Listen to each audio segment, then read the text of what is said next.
Financial markets పై పట్టు సాధించాలనుకునే వాళ్ళు Revanth conduct చేసే వెబినార్ కోసం ఈ నెంబర్ కి కాల్ చేయండి.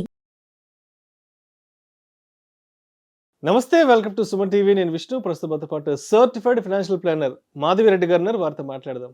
మాధవిరెడ్డి గారు నమస్తే మేడం. నమస్తే అండి. మాధవిరెడ్డి గారు, ఒక్కసారి ఈ హోమ్ లోన్స్ గురించి మాట్లాడుకుందాం.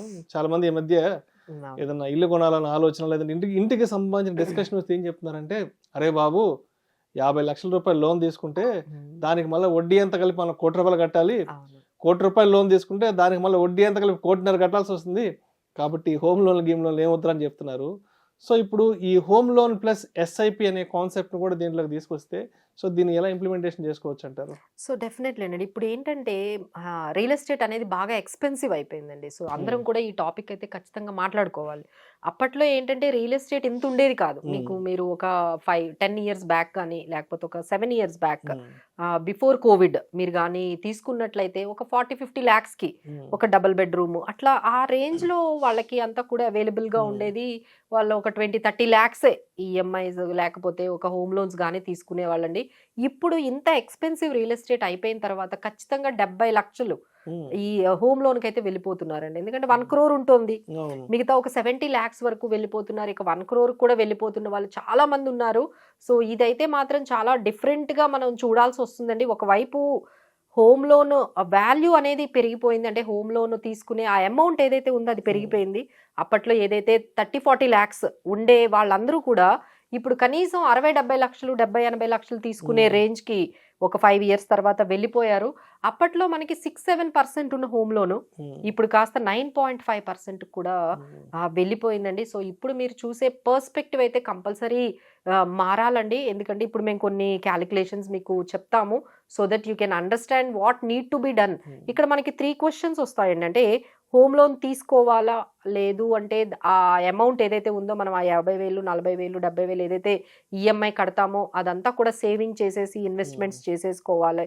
అంటే పూర్తిగా హోమ్ లోన్కి వెళ్ళిపోవడం, లేదు అంటే పూర్తిగా సేవింగ్స్కి వెళ్ళిపోవడం. అలా కాకుండా 2 కాంబినేషన్స్ చేయొచ్చా అంటే ఒకవైపు హోమ్ లోన్ అంటే ప్లస్ ఎస్ఐపి, ఈ 2 కాంబినేషన్స్ చేస్తే మనకు వచ్చే అడ్వాంటేజెస్ ఏంటి?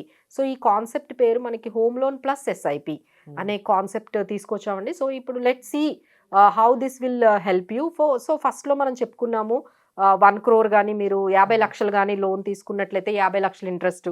సో అంటే ఈక్వలెంట్ గా ఎంతైతే ప్రిన్సిపల్ మనం తీసుకున్నామో అంత ప్రిన్సిపల్ కి ఈక్వలెంట్ గా ఇంట్రెస్ట్ బ్యాంక్. కానీ ఇప్పుడు సిచ్యువేషన్ ఎలా అయిపోయిందంటే ప్రతి ఒక్కరూ ఈ ఈఎంఐ ఎప్పుడైతే 60,000 70,000 అయిపోతుందో వాళ్ళు ఏం చేస్తున్నారంటే 30 years కి తీసుకుంటున్నారండి. ఇది బాగా గమనించాం. అప్పట్లో 20 years 15 years ఉండేది కాస్త ఇప్పుడు 25-30 అంటే ఏం కాదు అసలు. రెస్ట్ ఆఫ్ ద లైఫ్ అంతా వాళ్ళకి అర్థం కాదు ఏంటంటే మీరు ఎక్కువ ఎప్పుడైతే tenure తీసుకుంటున్నారో మీరు ఇంట్రెస్ట్ బర్డెన్ కూడా అంతే పెరిగిపోతుంది. సో ఇప్పుడు ఎగ్జాంపుల్ మనకు 70 lakhs ప్రిన్సిపల్ తీసుకుంటే 9.5% ఇంట్రెస్ట్ 20 years కి గానీ తీసుకుంటే మీరు దాదాపుగా 70 లక్షలకు గాను 86 లక్షలు వాళ్ళకి కడుతున్నామండి. So this is what they need to understand. ఆ రోజులు పోయాయండి. అంటే మనము ప్రిన్సిపల్ ఎంతైతే 50 లక్షలు తీసుకుంటే 50 లక్షలు ఇంట్రెస్ట్ కట్టే రోజులు పోయాయి. మీరు 50 లక్షలు ప్రిన్సిపల్ తీసుకుంటే 70 లక్షలు ఇంట్రెస్ట్ కడుతున్నాము. అంటే ప్రిన్సిపల్ కన్నా ఎక్కువ ఇంట్రెస్ట్ కడుతున్నామని ఒకసారి అందరూ గమనించాలి. అది ఓన్లీ 20 years కి తీసుకుంటేనండి. కానీ ఇప్పుడున్న బర్డన్స్ కి వాళ్ళంత ఈఎంఐ భరించలేకపోతున్నారు, వాళ్ళ శాలరీస్ కానీ అవన్నీ. సో వాళ్ళు ఏం చేస్తున్నారు 30 years కి తీసుకుంటున్నారు. 30 years తీసుకుంటే 1.5 crore ఇంట్రెస్ట్ అవుతుందండి. అసలు ఆ క్యాలిక్యులేషన్స్ వాళ్ళు చేస్తున్నారా, చెయ్యకుండానే ఇంత టర్మ్ వాళ్ళు 25-30 అలా పెట్టేస్తున్నారా, వాళ్ళకి ఆ ఇల్లు కావాలి అనే దీంతో ఎఫోర్డబిలిటీ లేకపోయినా ఇలాంటి వాటిల్లోకి వెళ్ళిపోతున్నారు అనేది మీరు ఒక్కసారి గమనించాలండి.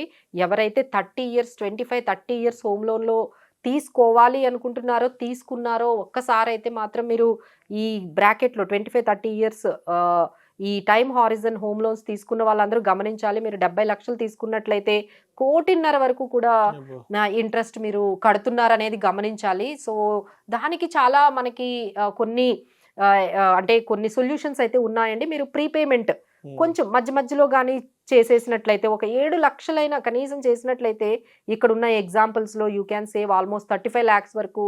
అంటే ఒక 7 లక్షలు మనం ప్రీపేమెంట్ అప్పుడప్పుడు చేయడం వల్ల ఒక 35 lakhs వరకు మీరు సేవ్ చేసుకోవచ్చు. ఇది ఒక ప్రీపేమెంట్ ఆప్షను.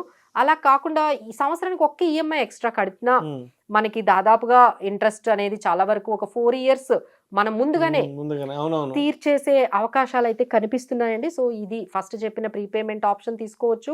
లేదు 12 ఈఎంఐలు కాకుండా సంవత్సరానికి ఇంకొక ఈఎంఐ యాడ్ చేశారంటే 13 ఈఎంఐలు కట్టినా మీరు 4 yearsకి ముందే మనం కట్టేయచ్చు. ఇంట్రెస్ట్ కూడా చాలా సేవ్ అవుతుంది. సో నెక్స్ట్ పాయింట్ ఏంటంటే ఇప్పుడు మనం ఏదైతే అనుకుంటున్నామో ఈ హోమ్ లోన్ ఎవరికైతే ఉందో అంటే ఎగ్జాంపుల్ మీరు ఒక 80,000 ఈఎంఐ కడుతున్నారు అంటే మనకి ఏం చేయాలి అంటే దాదాపుగా దానికి 10% మీరు ఏదైతే ఈఎంఐ మీరు కడుతున్నారో అంత ఎస్ఐపి కట్టేయాలండి. మనకున్న ఇక్కడ ఎగ్జాంపుల్ మనం ఏం తీసుకున్నాం అంటే ఒక 70 lakhs ప్రిన్సిపల్ ఎవరైతే హోమ్ లోన్ తీసుకున్నారో 9.5% ఇంట్రెస్ట్ 30 yearsకి తీసుకున్నారో వాళ్ళకి దాదాపుగా 84,000 వరకు అవుతుందండి ఈఎంఐ. సో 84,000 ఈఎంఐ కట్టే ఈ సిచ్యువేషన్లో 10% అంటే 8,400. సో 8,400 మీరు ఎస్ఐపి కానీ కట్టినట్లయితే 30 years తర్వాత మీకు 2.5 కోట్లు వస్తాయండి.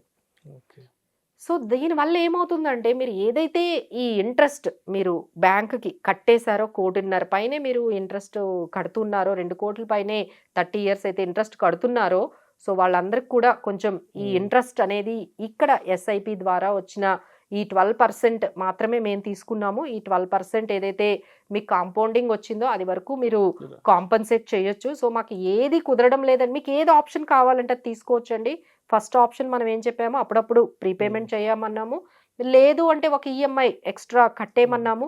లేదు అంటే ఇప్పుడు కొత్తగా మనం చెప్పిన home loan plus 10% of EMI ఏదేది కడుతున్నారో దాని ఎస్ఐపికి ఈక్వలెంట్గా మీరు ఎక్కడైనా చేసేసారంటే ఆ ఇంట్రెస్ట్ భారం ఏదైతే ఉందో దాన్ని అంతా కూడా మనం ఇక్కడ కాంపన్సేట్ చేయొచ్చండి. సో ఎఫర్డబిలిటీ లేకుండా అయితే మాత్రం ఇప్పుడు మీరు ఇవన్నీ చూసిన తర్వాత మీకు అర్థమవుతుంది అనవసరంగా బ్యాంకులకే మనము ఈ 1.5 కోటి వరకు మనం ఇంట్రెస్ట్లే కడుతున్నాము. సో 30 years తర్వాత ఆ ఇల్లు ఎలా ఉంటుందంటే ఆ ఫ్లాట్ అంటే ఇప్పుడు వరకు మీరు ఓనర్ కాదు, ఇప్పుడు ఓనర్ మీరు ఎప్పుడవుతారు పూర్తిగా 30 years అయిన తర్వాత ఓనర్ కాదు. అది మనం ఫీల్ అవుతాం ఇది మా ఇల్లు అని చెప్తారు, కానీ అది మీదెక్కడ అవుతుంది, మీరు దాన్ని నమ్మలేరు, మీరు అసలు ఓనరే కాదు. సో అది మీకు బ్యాంక్ నుంచి మీ ఇంటికి వచ్చేటప్పటికి నిజంగా మీరు ఓనర్ అయ్యేటప్పటికి అది చాలా ఓల్డ్ అయిపోయి ఉంటుందండి 30 years తర్వాత. సో ఈ పాయింట్లన్నీ మీరు గమనించి మిగతా ఆప్షన్స్ అన్ని మీరు చూసుకోండి. ఎఫర్డబిలిటీ లేకుండా మీరు ఇలాంటి సిచ్యువేషన్స్లోకి వెళ్ళిపోతే ఈ రియల్ ఎస్టేట్ అనేది అంత ఈజీ కాదండి.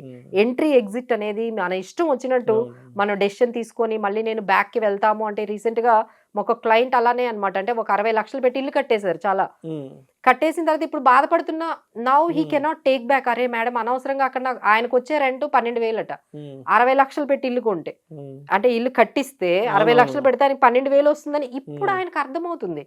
But now he cannot reverse back that particular whatever decision he has taken. So real ఎస్టేట్లో చాలా కాస్ట్లీయెస్ట్ డెసిషన్స్ అండి. సో తీసుకునేటప్పుడు చక్కగా ఫైనాన్షియల్ ప్లానర్తో కూర్చోండి, మీ ప్రయారిటీస్ మీ ఎఫర్డబిలిటీ అంతా మాట్లాడుకొని అప్పుడు తీసుకుంటే బాగుంటుంది.